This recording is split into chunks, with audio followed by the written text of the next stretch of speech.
Assalamualaikum warahmatullahi wabarakatuh. Selamat datang di channelnya Henry Guru. Dalam kesempatan video kali ini, Henry Guru akan menyampaikan materi pelajaran IPS untuk kelas 8, yaitu bab 3 tentang keunggulan dan keterbatasan antar uang dan pengaruhnya terhadap kegiatan ekonomi, sosial, budaya di Indonesia dan di ASEAN. Sebelumnya Henry Guru akan menyapa adik-adik sekalian. Gimana kabarnya hari ini? Mudah-mudahan semuanya selalu sehat walafiat dan dalam lindungan Allah Subhanahu wa taala. Anak-anakku, adik-adikku sekalian, siswa sebagai siswa yang cerdas, siswa yang kreatif, mari kita selalu menjaga protokol kesehatan dimanapun kita berada.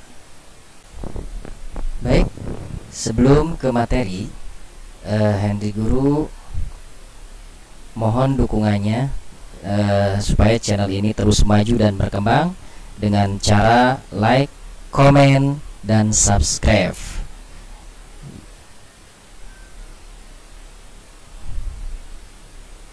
Nah ini ya, kita mulai ke materi bab 3 keunggulan dan keterbatasan antar uang dan pengaruhnya terhadap kegiatan ekonomi, sosial, budaya di Indonesia dan di ASEAN.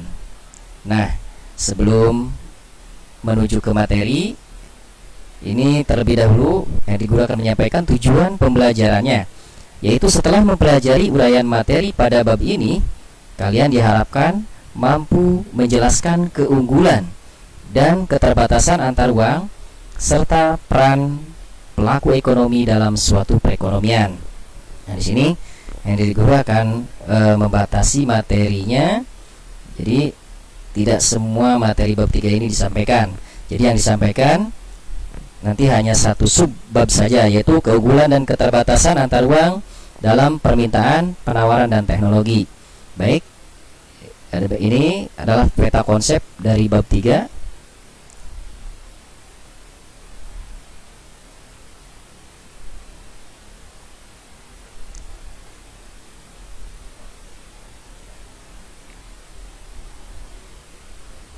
Nah ini ya, ini peta konsepnya. Jadi dari semua ini yaitu perdagangan yang nanti akan mencapai suatu kesejahteraan masyarakat. Itu tujuan dari perdagangan. Nah kali ini Henry Guru hanya menyampaikan tentang keunggulannya saja, keunggulan dan keterbatasan uang dalam permintaan, penawaran, dan teknologi. Baik, nah ini pengertian dulu ya. Pengertian permintaan. Permintaan adalah sejumlah barang yang dibeli atau diminta pada suatu harga dan waktu tertentu.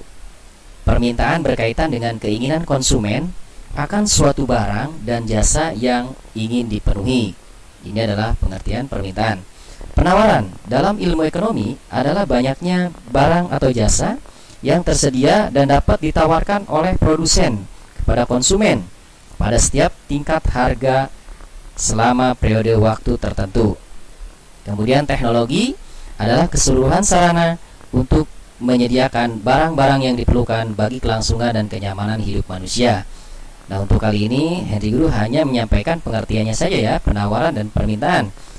Kemudian nanti lebih jelasnya, lebih jauh lagi, detail lagi, nanti kita akan bahas di video berikutnya. Nah, sumbernya yaitu Wikipedia. Oke, langsung ke sub, yaitu keunggulan dan keterbatasan antar uang dalam permintaan, penawaran, dan teknologi. Nah, adik-adik sekalian, masih ingatkah materi IPS kelas 1? Ya mudah-mudahan semuanya masih ingat. Ya, pernah belajar kebutuhan kita waktu kelas 1. Nah, ini kebutuhan ya, manusia melakukan kegiatan ekonomi tentunya karena ingin memenuhi kebutuhannya. Nah, kebutuhan manusia yang pertama itu bermacam-macam dan selalu bertambah. Ya, coba adik perhatikan ya, adik-adik perhatikan kebutuhan adik-adik hari ini. Dari pagi sampai siang atau sampai malam kembali. Nah kebutuhannya itu coba ada berapa macam? dari mulai makanan, pakaian, kemudian peralatan-peralatan yang lain seperti ya ini baju yang kita butuhkan, kemudian jilbab, mungkin topi, makanan, kemudian minuman. Nah, ini berapa macam kebutuhan setiap hari yang adik-adik butuhkan. Nah, ya, dan kebutuhannya tentunya sangat selalu bertambah setiap hari. Ya, hari ini kita misalkan membutuhkan satu, besok mungkin bisa dua, besoknya mungkin bisa tiga, selalu bertambah, ya. Oke, kemudian kebutuhan manusia itu berbeda-beda, ya, berbeda-beda. Ada beberapa faktor yang membedakan kebutuhan manusia. Ya, diantaranya misalkan jenis kelamin, ya. Jenis kelamin nih, ya, kebutuhan wanita dengan laki-laki itu sangat berbeda. Ya, contoh misalkan laki-laki membutuhkan peci, ya, ini untuk umat Islam, ya, membutuhkan peci. Nah, kalau perempuan atau wanita, ya tentunya tidak membutuhkan peci. Ya, perempuan membutuhkan jilbab, laki-laki tidak. Ya, perempuan membutuhkan lipstik, bedak, laki-laki ya tidak. Nah, ini faktor kenapa kebutuhan manusia itu berbeda-beda. Ya, salah satunya tadi faktor jenis kelamin, belum nanti faktor misalkan usia. Ya, seorang balita misalkan kebutuhannya akan berbeda dengan orang dewasa, atau dengan anak SD dengan anak SMP, ini kebutuhannya akan berbeda. Kemudian ada macam faktor-faktor yang lain, tentunya nanti akan kita bahas di video selanjutnya. Nah, kebutuhan manusia ini akan dibatasi oleh faktor ruang, ya, faktor wilayah. Ini contohnya ada masyarakat kota, desa, pesisir, pegunungan, ya. Nah, ini yang menyebabkan yang membatasi kebutuhan kita. Contoh misalkan kota ini dengan desa itu kebutuhannya akan berbeda, ya, akan berbeda. Masyarakat kota biasanya konsumerisme misalkan, ya, orangnya suka jajan, suka belanja, dengan faktor misalkan karena pendapatannya atau gajinya lebih besar dibandingkan dengan masyarakat desa. Dan faktor yang lain, misalkan karena jalannya bagus, transportasinya gampang, banyak sekali supermarket, hipermarket, ya, di daerah kota. Sedangkan di desa, ya, supermarket mungkin jarang, hipermarket mungkin tidak ada, hanya ada minimarket. Dan untuk transportasinya pun mungkin terbatas, ya, dengan jalan yang kurang bagus dan lain sebagainya. Daerah pesisir pegunungan pun sama seperti itu. Nah, ini, ya, yang membedakan dan yang membatasi kebutuhan kita karena adanya faktor ruang tadi, ya. Oke, kebutuhan manusia ini ada yang diproduksi oleh manusia dan ada yang langsung dari alam. Ya, kalau yang langsung dari alam, misalkan seperti buah-buahan atau kayu, ya, yang belum diolah tentunya, ya, hanya kayu saja.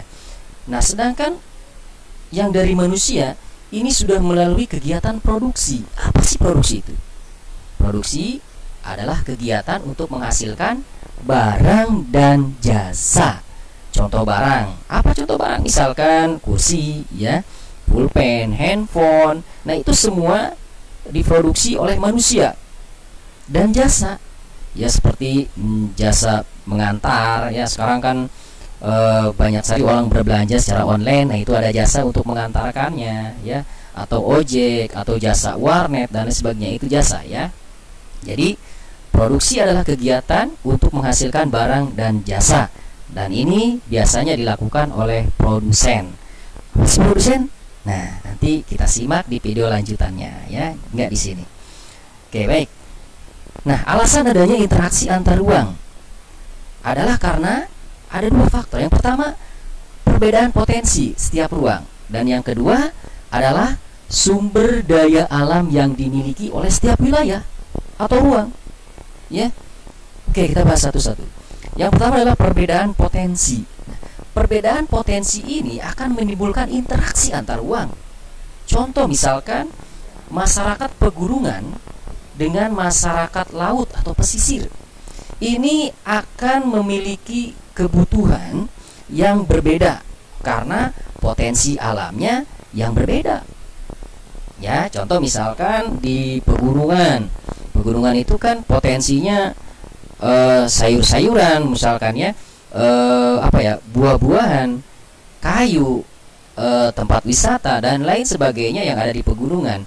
Sedangkan di pesisir atau di lautan, ikan, terumbu karang, pasir mungkin ya. Nah, ini perbedaan potensi. Misalkan masyarakat pegunungan membutuhkan ikan.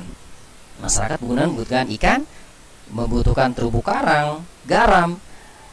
Nah, masyarakat pesisir membutuhkan sayuran, membutuhkan kayu.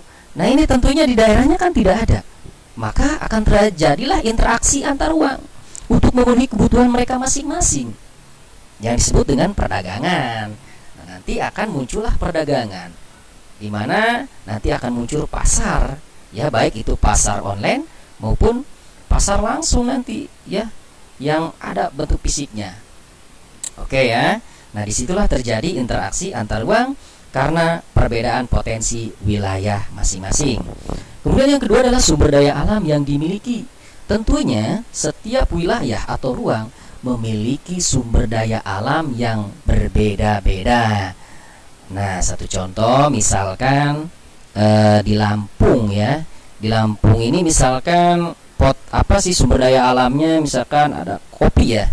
Kopi misalnya yang terkenal ya. Nah, sedangkan di Jawa Barat misalkan beras. Nah, ini ya. Sehingga kalau terjadi interaksi, tentunya misalkan masyarakat Lampung membutuhkan beras, masyarakat Jawa Barat misalkan membutuhkan kopi. Nah, mereka akan melakukan interaksi ya antar ruang. Nah, di sini akan terjadi perdagangan dan ini yang akan meningkatkan kesejahteraan masyarakat ya, karena terjadi jual beli ya. Nah, ini contohnya misalkan ya di Jakarta sumber daya alamnya ada pupuk, tekstil, kayu, lapis, susu. Kemudian di Sumatera, di Aceh ada semen, ada pupuk, minyak, emas dan perak dan lain sebagainya. Nah, tentunya setiap wilayah akan memiliki sumber daya alam yang berbeda. Oke. Demikian tadi materi yang bisa Hendri Guru sampaikan, bahwa perbedaan potensi inilah yang dapat mengakibatkan terjadinya permintaan dan penawaran yang tentunya akan menimbulkan aktivitas perdagangan. Kemudian perbedaan potensi daerah ini juga menyebabkan perbedaan keunggulan masing-masing daerah. Nah, perbedaan potensi daerah bisa terjadi karena adanya perbedaan teknologi dari setiap masing-masing wilayah. Oke, demikian yang bisa Hendri Guru sampaikan dalam video kali ini. Mudah-mudahan adik-adik sekalian dapat menerima dan paham terhadap apa yang Hendri Guru sampaikan. Salam cerdas, salam sehat, dan salam hebat untuk semuanya. Billahi taufiq wal hidayah. Assalamualaikum warahmatullahi wabarakatuh.